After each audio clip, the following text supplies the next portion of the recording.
Oui, monsieur le maire, sur le sujet spécifique de l'acquisition et de la restauration d'œuvres d'art, il y a déjà eu des demandes qui ont été faites au service. C'est de nous donner la valorisation du stock d'œuvres d'art. Il y a aujourd'hui, apparemment, d'après les premières informations que nous avons eues, un stock très important et qui reste, je dirais, dans les réserves, qui n'est pas mis en scène. Et donc, dans ces temps de contraintes budgétaires, nous pensons qu'il vaut mieux utiliser l'ensemble des réserves, les mettre en scène, les mettre en exposition, plutôt que d'acquérir d'autres œuvres d'art. Donc il y aura un vote opposé à toute acquisition, et bien entendu il y aura un vote pour quand il s'agit de restauration d'œuvres d'art que nous possédons, car il est de bonne gestion d'entretenir le patrimoine municipal. J'ai entendu avec intérêt Madame Nouveau. Permettez-moi, Madame, de ne pas partager votre enthousiasme pour le FRAC.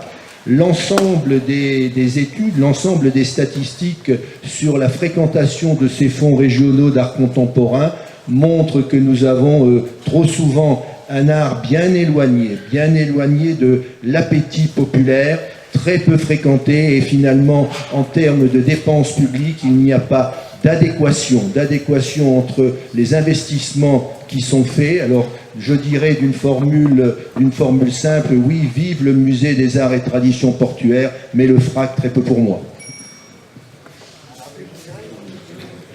Certains d'entre nous estiment que la fréquentation du Front National est déjà trop importante. Et quand on la compare avec d'autres formations politiques, elle est plus faible. Pour autant, je n'ai pas vu disparaître le Front National. Laissons donc à nos concitoyens la possibilité de faire leur choix en matière de perception culturelle. Nous ne sommes pas ici pour leur dire ce qu'ils ont à faire, mais pour leur offrir diverses possibilités. C'est aussi le rôle du Fonds régional d'art contemporain, qui, je le rappelle, dépasse de beaucoup les enjeux dunkerquois, mais sont des enjeux nationaux, régionaux, européens, d'une belle confrontation de la création artistique contemporaine.